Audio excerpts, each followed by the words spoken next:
पेशवा बाजीराव। जब तलवार ने प्रेम को झुककर सलाम किया। सन 1737 दिल्ली के दरवाजे पर मराठों की गूंज थी। पेशवा बाजीराव ने उत्तर भारत में मुगलों के दिलों में वह डर पैदा किया जो पहले कभी किसी ने नहीं किया था। पर इस विजय यात्रा के बीच एक कहानी थी जो इतिहास के पन्नों में नहीं, दिलों की तहों में दबी रही। जहां तलवारें बोलती थी वहां दिल ने भी दास्तान कही। बाजीराव की जीत थी पर आंखों में मस्तानी रही। दिल्ली के पास एक झड़प में बाजीराव को गहरा घाव लगा।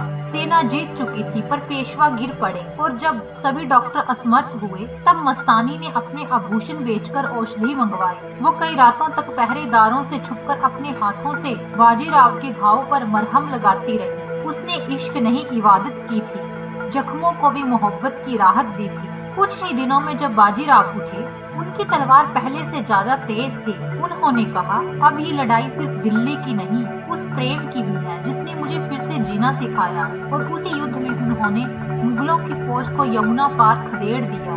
इतिहास गवाह है, बाजीराव ने कभी कोई युद्ध नहीं हारा। वो लड़ता इश्क से था, जीतता धर्म से। बाजीराव था तलवार से नहीं, कर्म से। कहते हैं उस युद्ध के बाद मस्तानी ने चुपचाप एक गुलाब रखा जिस पर खून की एक बूंद थी। वो याद थी उस रात की जब उसने बाजीराव को मौत से छीना था। वो चली गई पर बाजीराव के जीवन में वो गुलाब हमेशा खिला रहा। वो गुलाब अब भी खिलता है हर बहादुर दिल में कहीं। जहाँ मोहब्बत हो सच्ची वहाँ बाजीराव बसते हैं वहीं। सीख, सच्चा वीर वही जो युद्ध जीतने के बाद भी दिल हारने से नहीं डरता। बाजीराव ने सिखाया, प्रेम और पराक्रम दोनों मिलकर ही इतिहास अमर करते हैं। जय हिंद।